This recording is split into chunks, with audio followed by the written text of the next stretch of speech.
magko-convene kayo and you will discuss the yung learning resource. Ibig sabihin yung lesson plan, yung instructional material of the teacher that is being used during the Tuesday, Wednesday, and Thursday. Yan yung pag-aanohan nyo. And then, you will collaborate and discuss and sharing based on what your observations with regard on sa learning resources.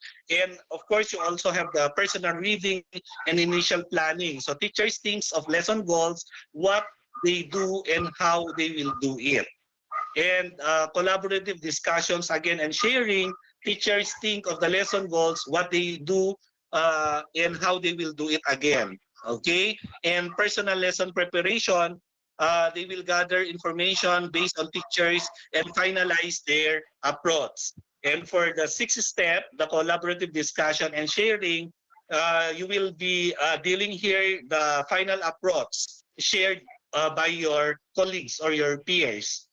So, and then the number 7, the insight and closure, teacher will wrap up the discussion. As you can see in the presentation, no, and the different steps, meron tayong meron tayong oras, no, na fina-follow diyan. So, sa lesson preparation, nandiyan yung 45 minutes hanggang doon sa pinakadulo na 10 minutes.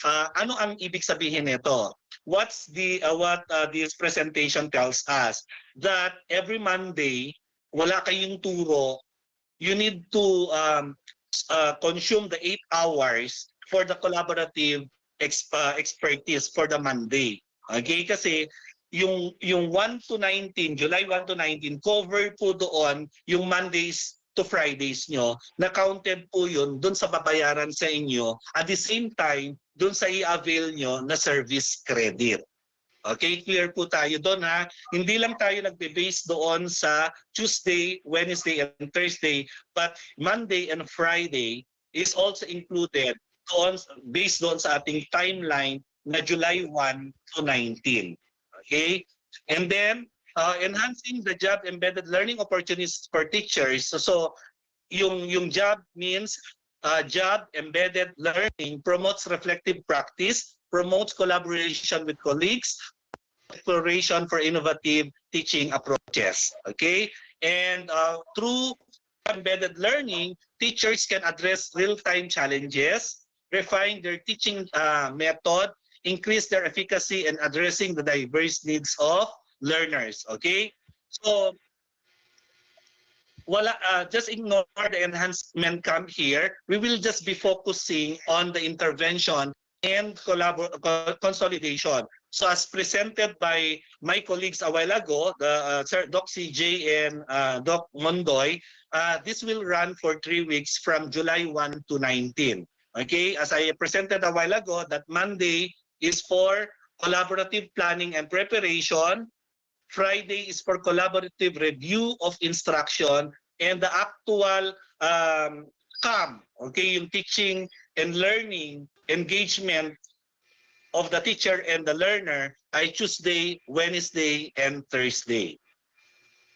And then, okay, ganun din yan. Yan yung teacher, 3-day teacher-learner engagement.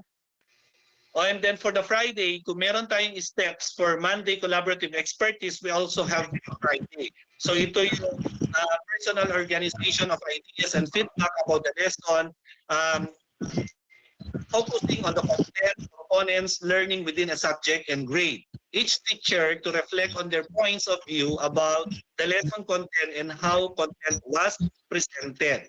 The second one is the collaborative discussion and sharing about lesson, content, components, learning, key observation noted within a grade and a subject. Okay, so again, the teacher will share their observation and hearing among their peers in the same grade and subject area. Okay, and the third one, the collaborative discussion and sharing about student performance, the abilities, process use, interesting occurrences, teacher learning, key observation noted within a grade and a subject. So again, the teacher will share their perspective on how students perform in class, how they reacted to the lesson, and how the content was presented with the peers from the same grade level and subject. And the fourth one, we have the collaborative discussion with teachers within a grade and a subject. They will be focusing on sharing and hearing teachers' perspective on how students perform in class and how they reacted in the lesson. And the fifth one, collaborative discussion and sharing among the teachers again, focusing on the key global observations, celebrate the week work, and focus on sharing and hearing again the perspective across different grades and subjects. And the sixth one, insight and closure. And the teacher will wrap up the entire discussion for the Friday. Okay? And then here, the sample daily class program for grade 3. Okay, nakikita niyo po yan, yung sample. Don't worry, we'll be sharing all our materials later after this presentation. Ito yung sample week schedule for grade 3, grade 7. Okay, and then ito yung timetable allocated for Monday for teachers. So, pwede nyo pong gayahin to. Hindi lang tayo yung focal persons, please prepare for this is an example. You can also use programs, no, para for you to be guided on how to do the collaborative expertise on a Mondays. So at least guided kayo anong oras kayo mag-start, anong oras po kayo mag-end. Okay? So ito po yung mga different activities, and of course yung time allotment, and of course the note of focus. So yan po yung gagayahan po natin. And for Friday, ito rin po yung sample na program na gagawin po ninyo. You can ano po to, you can duplicate this sample kung gusto niyo po nagayahin, pero you can make your own if you want.